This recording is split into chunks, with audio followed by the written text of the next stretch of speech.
अस्सलामुअलैकुम my dear students, welcome करता हूँ एक और न्यू लेक्चर में। Directorate of nursing Sindh Karachi की जानिब से जो एडमिशन्स हमारे पास अनाउंस हुई थी, एसटीएस जिसकी टेस्ट कंडक्ट करने जा रहा है, जिसकी एलिजिबिलिटी लिस्ट भी शेयर कर दी गई है वेबसाइट पे। आप जाके अपनी एप्लीकेशन स्टेटस देख सकते हैं। उसके मुतालिक हम प्रिपरेशन करेंगे। यहाँ पे मैंने आपको प्रीवियस लेक्चर में डाइजेस्टिव सिस्टम यानी कि ह्यूमन डाइजेस्टिव सिस्टम जो कि हमें टॉपिक दिया गया है, उसमें से कुछ एमसीक्यूज़ आपसे शेयर किए थे। ये उसका पार्ट 2 होने वाला है, जिसमें हम मेजर एमसीक्यूज़ देखने वाले हैं, और ये पार्ट 2 लेक्चर नंबर 2 जो होगा डाइजेस्टिव सिस्टम का, वो लास्ट लेक्चर होगा। ठीक है, इसमें हम मज़ीद जो है इम्पोर्टेंट एमसीक्यूज़ आपसे शेयर करेंगे।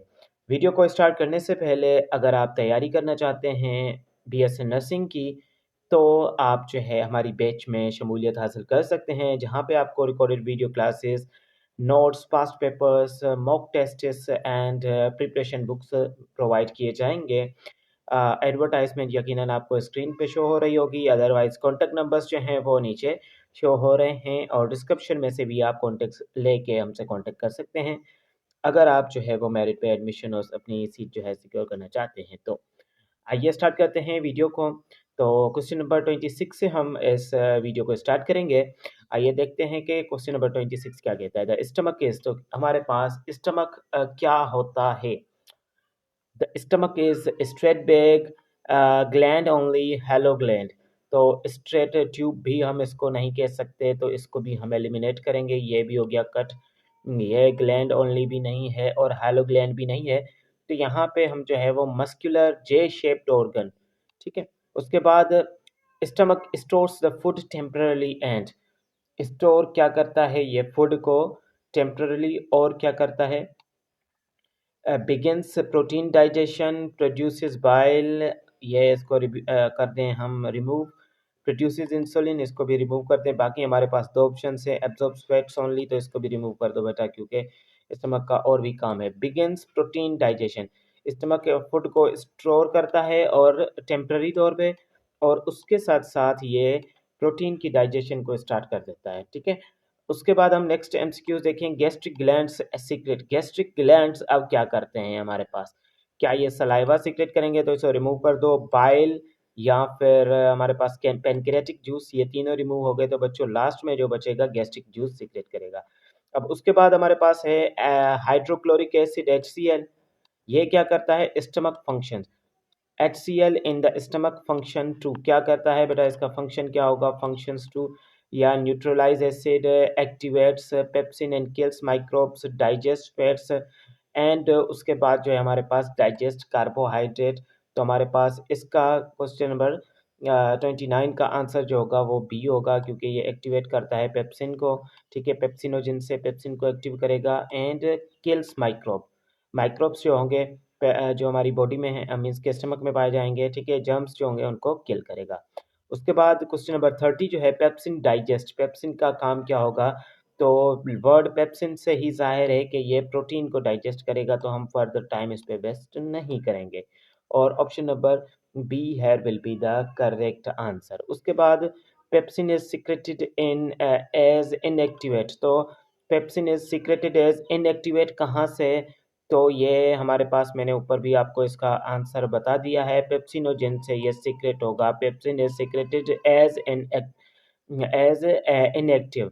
उसके बाद जो है हमारे पास next gastric juice has pH of approximately, तो गैस्ट्रिक जूस के पास हमारे पास जो होगा वो क्या होगा, हमारे पास गैस्ट्रिक जूस के पास पीएच अप्रोक्सीमेटली कितना होता है, तो इस क्वेश्चन का आंसर क्या 7 न्यूट्रल होगा, 8 होगा, 10 होगा, तो गैस्ट्रिक जूस के पास हमारे पास क्या है जो है वो 2 होगा। Option number B here will be the correct answer. उसके बाद जो है question 33, semi liquid food living the stomach is called, तो इसको क्या कहेंगे, इसको आप जो है सेमी लिक्विड यानी कि आधा लिक्विड जैसा फूड जो कि स्टमक को लीव कर रहा हो, उसको आप कह सकते हैं बाउलस।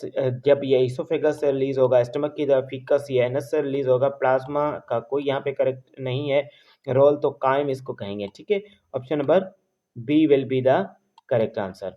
उसके बाद हम क्वेश्चन नंबर 34 को देखते हैं।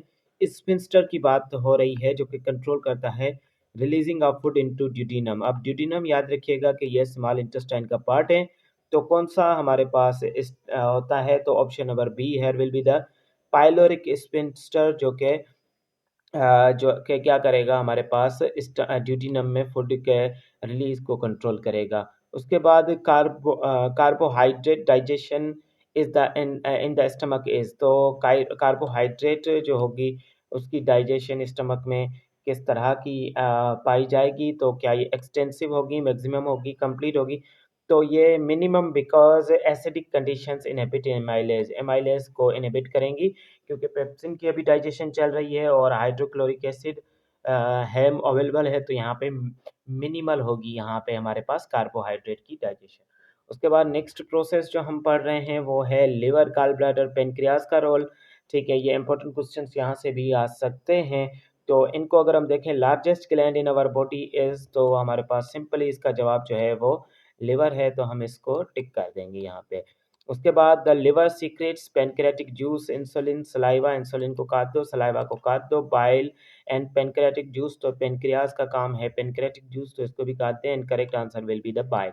Okay, bile is stored in, तो यहाँ पे टेम्पररी तौर पे बाइल जो है कहाँ पे स्टोर होती है, क्या पेनक्रियाज में, स्टमक में, ड्यूडिनम में, तो बच्चों इसका आंसर जो है वो गॉल ब्लैडर है। और बाइल में कौन सी चीज़ें शामिल होती हैं उसको हम देखने वाले हैं। तो बाइल में हमारे पास क्या डाइजेस्टिव एंजाइम्स होते हैं, एमाइलेज या पेप्सिन, इन दोनों को बच्चों काट दो, तो हमारे पास bile salt but no enzyme. ठीक है, बाइल साल्ट प्रेजेंट होंगे, एंजाइम्स इसमें नहीं होंगे। The main role of bile is, bile का मेन रोल जो होगा वो क्या होगा, तो हमारे पास क्या प्रोटीन डाइजेशन है या स्टार्च, सॉरी स्टार्च डाइजेशन है, तो इसका काम जो होगा मेन वो फैट इमल्सिफिकेशन होगा, फैट को इमल्सिफाई करता है। ठीक है, उसके बाद पेनक्रियाज सीक्रेट, पेनक्रियाज का काम क्या होता है, तो pancreatic juice containing digestive enzyme, here will be the correct answer. उसके बाद हम अगर देखें तो यहाँ पे हमारे पास पेनक्रेटिक एमाइलेज डाइजेस्ट क्या करेगा, पेनक्रेटिक एमाइलेज, जैसे कि वर्ड एमाइलेज से जो है वो साफ जाहिर होता है कि यहाँ पे स्टार्च की बात हो रही है, कार्बोहाइड्रेट की बात हो रही है, तो option number B will be the correct answer. Most of the digestion occur in the, कहाँ पे होती है, तो small intestine will be the correct answer. ठीक है, मोस्ट ऑफ द डाइजेशन हमारे पास स्मॉल इंटेस्टाइन में होती है। First part of the small intestine क्या होगा, तो फर्स्ट पार्ट हमारे पास ड्यूडीनम होगा।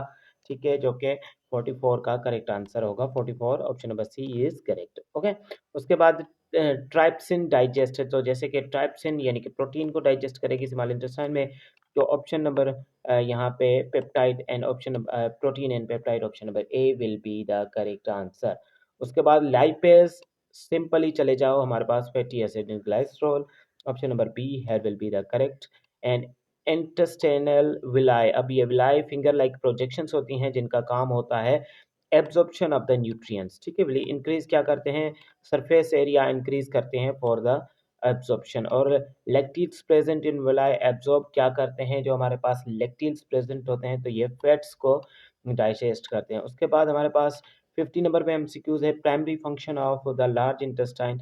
लार्ज इंटेस्टाइन का प्राइमरी फंक्शन हमारे पास क्या होता है, क्या ये प्रोटीन डाइजेस्ट करता है, फैट डाइजेस्ट या कार्बोहाइड्रेट, तो ऑप्शन नंबर बी है will be the correct. Water and salt absorption and faeces जो है फेसिस फॉर्मेशन, इसका काम होगा। मिलते हैं नेक्स्ट लेक्चर में, टेक केयर एंड अल्लाह हाफिज।